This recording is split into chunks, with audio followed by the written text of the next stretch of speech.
الحمل هبة من الله وليس بالتصالح مع القرين، لأن القرين لا يمكن أن يتصالح مع الإنسان، لأنه وظيفته يخرب ويخليكي ما تعيشين بسعادة، وممكن يتسلك يعني يتسلل عليكي، يتسلط عليكي.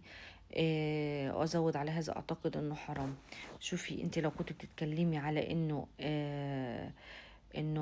ربنا كرمني بسبب الشمعة، وانا كنت وضحت وقلت ان ده عشان النور قطع، وانا كنت بتكلم عن الحمل، ف كنت لازم اتكلم بمصداقية. بس مبدئيا اول كلمة هقولها لك والنعم بالله. ثانيا انه انا مؤمنة جدا بكلامك، لانه لو ما امنتش بكلامك يعني ما صدقتش كلامك يبقى انا مش بؤمن بكلام رب العالمين. ده ربنا هو اللي قال اللي بيؤمنوا بالغيب، يعني باللي ربنا يديهولك كله من غير ما تشوفيه، فانت مأمنة بوجوده ان كان اداكي سراء او ضراء. وقال لك اللي يقيم الصلاة، يعني لازم نقيم الصلاة.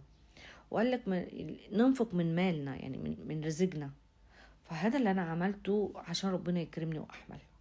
اولا قويت علاقتي بربنا، وامنت ان دي العطايا من عنده، وتأكدت وأيقنت إنه مهما قالوا لي الدكاترة مستحيل تخلي في ربنا موجود. وزي ما قالوا لي دي معجزة، فرب المعجزة موجود قادر على كل شيء. وتأكدت وكان جوايا إحساس إن ده اختبار من ربنا مهما كان صعب، لأنه كان بيصعبه عليا كل شوية. بصعبني إزاي؟ كان كل اللي حواليا بيحملوا في فترة إن أنا بلف على الدكاترة وعايزة حمل والكلام ده كله توائم توائم توائم توائم توائم. ولا مرة قلت اشمعنى هما وانا عايزة بس واحد. كنت بالعكس بفرح ليهم وبدعي لهم ربنا يبارك لهم فيهم. اختبار كان صعب عليا لكن عديته. والاصعب منه لما كان الكل يقول لي ما تيأسي، يعني انت ما زهقتيش يأسي، او يعني احنا لو مكانك كنا زمان زهقنا او ملينا او كذا او كذا. قلت لهم ولا تقنطوا من رحمة الله. وبالمناسبة كلمة والآية ولا تقنطوا من رحمة الله دي جاتني في المنام، ومن وقتها تأكدت ان ربنا بعت لي بشارة. طيب فكرة ان انا التزمت في الصلاة في وقت ان انا ما كنتش ملتزمة في الصلاة، وهنا اتأكدت ان ربنا عايزني اقرب ليه اكتر. خاصة انا بعد الرسول صلى الله عليه وسلم ما شفته في المنام، الدنيا بتاعتي بدأت تتغير، بديت احس فيها اختلاف جامد جدا. من واحدة متبرجة، من واحدة بشعرها، من واحدة قلبها نظيف، بس برضه بعيدة عن ربنا. ومهما حبني بس اكيد مش ده الحب اللي انا اتمناه. انا طمعانه، يعني طمعانه في ربنا كتير. فعايزه اقولك تاخر حملي في بنتي قرب من ربنا جدا، وعرفني اكتر انه ربنا اللي قادر على كل شيء، برغم اني كنت صغيره وما كانش فيه زي دلوقتي النت اي معلومه اي حاجه تجيبيها. فلا، كان تلفزيون الصحه والجمال، قاعده 24 ساعه على الصحه والجمال، نايمه صحيه على الصحه والجمال. عشان كانوا بيجيبوا دكاترة نسا، كان حتى فاكرة في مواعيدهم كان يوم أربع المهم يعني كنت بقعد عليهم، مش بسيب التلفزيون عشان خاطر ان انا اعرف ازاي ربنا يكرمني بالحمل. ما سبتش في الطب دوا، ما سبتش اللي هم الطب العربي، ورحت وعملت كل حاجة عملت. ما نفعنيش غير لما قربت من ربنا اكتر وطلعته من مال الله، من اللي ربنا رزقني اياه طلعت من مال الله. وعايزة اقولك ندرت ندر لله. وعايزة اقولك اني انا عملت كل حاجة ربنا يقول لي عليها عشان تجيني بنتي دي، واستحملت حملها واستحملت ولادتها اللي كانت أصعب ما يكون، والحمد لله كل الاختبارات عديتها بسلام. وعرفت دلوقتي ليه أخرها عليا، يعني أكيد في آية، في حاجة عرفتها دلوقتي. بمناسبة الشمعة، انه انا مش بنصح حد بيها او حاجة، انا بقولك سمعت وده كان حصل في وقت تعطشي وشوقي ونفسي ان ربنا يكرمني بالحمل. بعت 2 يتكلموا جنبي انهم عملوا كذا عشان يتصالحوا مع القرين.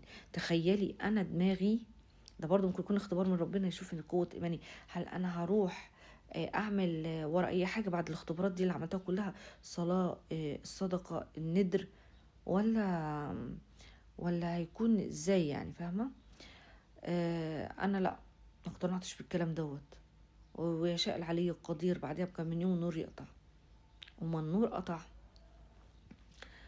عايزه اقولك ولعت الشمعة لاني ما بنامش في الضلمه، لكن ربنا يعلم انه مش عشان الحمل، ربنا يعلم انه مش للحمل.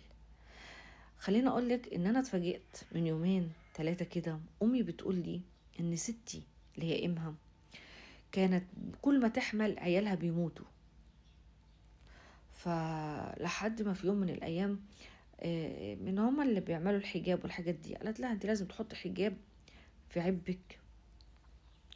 وانا بحكي لكم برضو بالمصداقيه، مش بقول لكم انا ما اعرفش بتتعمل ازاي، يعني ده كلام ستي ميته بقى لها اكتر من 24 سنه، ربنا يرحمها ويغفر اليها يا رب. هتلاقي اعملي حجاب، والحجاب ده هيمنع قرينك عنك يقرب لك او التبعه، وربنا يكرمك بالذريه الصالحه. وبتقول لي ماما انها قرت كل ولادها بعديهم، لدرجه ان كل طفل يتولد تحط لي الحجاب دوت من عبها لعب الطفل دوت لحد ما يكبر. وانا ذكرت ان انا القرين ابني شافه واتفزع. انا قلت ان اتقال لي ما تتزوقيش قبل ما تربعني عشان خاطر البيبي ما تفعش عليه قرينتك. وحصل، قلت وقعت بنتي من وهي عمرها 10 ايام او اكتر شويه او اقل شويه، الكلام ده من 24 سنه. وحصل في بنتي التانية لما قلت لكم انها اتخنقت وراحت المستشفى، اللي هي اللي اتاخرت في الحمل فيها كذا مره، كانت هتموت من البنت ديت وبدون سبب. والحمد لله قدر الله ما شاء فعل، وكنت دايما ربنا مثبتني على قولة إنا لله وإنا إليه راجعون. وابني نفس الشيء. تفسير علمي معرفش، بس فعلا شفت فيهم أيام صعبة، وكنت كل ما أشوف أيام صعبة أقرب ربنا. طب ما أنا خلفت ابني، طب ما أنا ما خلفتش بعد ابني بقالي 16 سنة، ما ولعت الشمع، وعلاقتي بربنا زي ما هي الحمد لله اللهم لك الحمد، بل بالعكس بتزيد وبتقوى. وقبل ما حد يقول لي انت عندك كل قوة الإيمان دي وحاطة منوكير، دي حنة يا جماعة عشان نحسن الظن بالناس بس. فرب أكون وصلت لك. واللي بيؤمن برب العالمين وبيؤمن بالغيب بتاع رب العالمين، واللي بيؤمن بكل حاجة ربنا بيعملها لينا من غير ما نشوفه، مستحيل يضعف قلبه ويشرك بعادة آه، ربنا يعني ما أمرناش بيها. بس هرجع أقولك حاجة ودايما بتدور في دماغي، مش كل ده ليه دواء؟ ومش ربنا اللي خلق الإنس وخلق الجن، والاتنين خلقهم عشان نعبده؟ ولما الإنس يجي على ميعاد الجن أو ميعاد اللي هو اللي ما ينفعش نفوع أو نتنشط فيه أو نعمل حاجات ملهاش 30 لازمة زي الأفراح والأعراس والرقص والغنى والنطنطة والجري في ميعادهم اللي هو بالليل ده، مش ممكن يضرونا؟